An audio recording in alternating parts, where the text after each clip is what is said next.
আসসালামু আলাইকুম বন্ধুরা, কেমন আছেন? আশা করি ভালো আছেন। নতুন আরেকটি ব্লগ ভিডিওতে আপনাদের স্বাগতম জানাচ্ছি। আজকে আমি রয়েছি যে ময়ূরের বাসায়, সাদা ময়ূরের বাসায়। তো আপনার পিছনে দেখতে পাচ্ছেন উপরে একটা ময়ূর, নিচে একটা ময়ূর, তার নিচে একটা ময়ূর বসে রয়েছে। তো আমি আপনাদের সাথে সব ধরনের কিছু শেয়ার করব, যে তাদের পরিচর্যা এবং শীতকালে তাদেরকে কীভাবে পালন করা হয় এবং তাদের খাওয়া দাওয়ার কী শীতকালে বিশেষ করে। তো চলুন ভিডিওটি শুরু করে। যদি ভিডিওটি ভালো লাগে থাকে অবশ্যই চ্যানেলটাকে সাবস্ক্রাইব করে দিতে বলবেন না, পাশে থাকা বেল বাটনটি ক্লিক করতে বলবেন না পরবর্তী ভিডিও নোটিফিকেশন পাওয়ার জন্য। ধন্যবাদ সবাইকে। আর ভিডিওটি লাগলে একটু শেয়ার অবশ্যই করে দেবেন, আর ছোট্ট করে একটু কমেন্ট করে দেন ভিডিওটি কেমন লাগলো আপনাদের কাছে। তো চলো ভিডিওটি শুরু করি। দেখুন, এগুলো হচ্ছে সাদা ময়ূর। আর এখন শীতকাল, উপরে একটি ময়ূর বসে রয়েছে। দেখুন এখন প্রচণ্ড শীতকাল, পাশে অন্য কাছে সহ দেখা যাচ্ছে। আমি একটু ঘুরে অন্য জায়গায় আপনাদেরকে দেখাবার চেষ্টা করতেছি ময়ূরগুলাকে। তো যাক, এই যে দেখুন ময়ূরগুলা, একটা হচ্ছে সাদা, একটা হচ্ছে কালো ভিতরে ব্লু কালার। এটা পুরোটা কিন্তু খাঁচার ভিতরে। আর এইগুলো অরিজিনাল বয়স কিন্তু 20 বছর পর্যন্ত এরা বেঁচে থাকে। আর এটা কোন দেশে এরা খাওয়া কী হচ্ছে দেখা যায়। তো এখন দেখতেই পাচ্ছেন আপনারা যে এখন যত শীতকালে কিন্তু অনেক সমস্যা ভিতরে দেওয়া যায়, যত পশু পাখি যত কিছু আছে সম্পূর্ণ কিছু সমস্যা ভিতরে দেওয়া যায়। কারণ শীতকালে এগুলোকে লালন পালন করাটা কিন্তু অনেকটা টাফ হয়ে যায়। বিশেষ করে যে কোনো পশু পাখির ক্ষেত্রে আপনার খামার বলেন, যে কোনো কিছু বলেন, তাতে একটু কষ্ট হয়ে যায়। কেননা শীতকালে শীতকালে যেহেতু প্রচণ্ড ঠান্ডা, প্রচণ্ড বাতাস থাকে, যেহেতু এই যে দেখো, এই যে মাটিগুলা বালুগুলা কিন্তু আপনার থাকে, বালুগুলা কিন্তু থাকে, ঠান্ডা থাকে। কারণ প্রত্যেক দিন এগুলোকে মাটির উপর চেঞ্জ করতে হয়, উপরে বালু দিতে হয়, সম্পূর্ণ পরিষ্কার করতে হয়, সম্পূর্ণ কিছু পরিষ্কার করে তারপর যে এগুলাকে নতুন করে আবার গোছাতে হয়।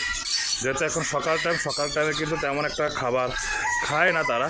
তো তারপর যেহেতু সকাল 10টা-11টার দিকে তারা বেশিরভাগটা এই সময় খানাটা খায়, কিন্তু এখনও পর্যন্ত খাবারটা কমে খায় তারা। আর আপনার তাদের সাথে সবচেয়ে বেস্ট টাইম হচ্ছে 11টার দিকে দেখবেন তারা একদম সুস্থ তরতাজা হয়ে যায়। মাশাআল্লাহ, এইটি কিন্তু ময়ূর পাখির কিন্তু এখনও তারা সুস্থ আছে। কারণ শীতকালে এগুলোকে টিকে রাখতে অনেকটা কষ্ট হয়ে যায়। যারা পরিশ্রম কর্মী আছে, যারা কাজকর্ম করে, তারা কিন্তু অনেক কষ্ট করতে হয়, এগুলোর পিছনে অনেক শ্রম দিতে হয়, তারপর যে এরকম ফল পাওয়া যায়।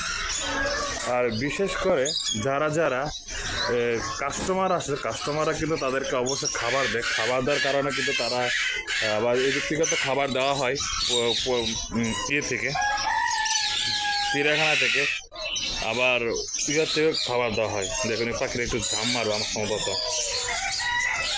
এটা ঝাঁপ দিবে বা নিচে নামার চেষ্টা করতেছে, সম্ভবত নিচে নামবে। এটা দেখে একটু তুলে ধরার চেষ্টা করে আপনাদের মাঝে, মানে সেরকম প্ল্যান করছে না বসতেছে কিছু জানি না।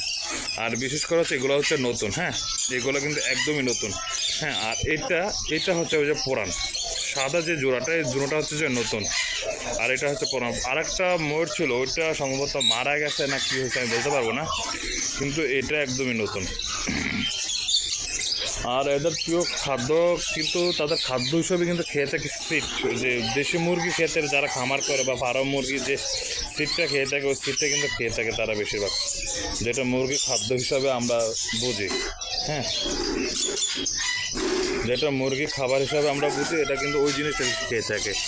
আর এই খাঁচার ভিতরে অনেক আগে কিন্তু একটা পাখি ছিল, পাখিটা এই জায়গা থেকে অন্য জায়গায় শেভ করা হয়েছে, কিন্তু এই খাঁচাটা একটু বড় করার কারণে কিন্তু এই ময়ূরগুলো রাখা আছে। কারণ ময়ূরা যে এই দিক থেকে ওইদিকে উড়াউড়ি করে বেশি, এই কারণে এগুলাকে এই জায়গায় আনতে খাঁচাটাকে একটু বড় করেছে। মাঝখানে যে পার্টিশন ছিল, দেখুন মাঝখানে পার্টিশনটা ভেঙে ফেলছে। তো বন্ধুরা, আমি আপনাদেরকে পার্ট বাই প্রত্যেকটি খাঁচার ভিডিও দেওয়ার চেষ্টা করব। যদি ভিডিওটি ভালো লাগে থাকে অবশ্যই চ্যানেলটিকে সাবস্ক্রাইব করতে ভুলবেন না, পাশে থাকা বেল বাটনটি ক্লিক করতে ভুলবেন না পরবর্তীতে ভিডিও নোটিফিকেশন পাওয়ার জন্য। ধন্যবাদ সবাইকে। আর যদি আগেও বলছি, যদি ভিডিওটি ভালো লাগে থাকে অবশ্যই চ্যানেলটিকে সাবস্ক্রাইব করতে ভুলবেন না। তবে ভালো থাকবেন, সুস্থ থাকবেন। আসসালামু আলাইকুম ওয়া রাহমাতুল্লাহ।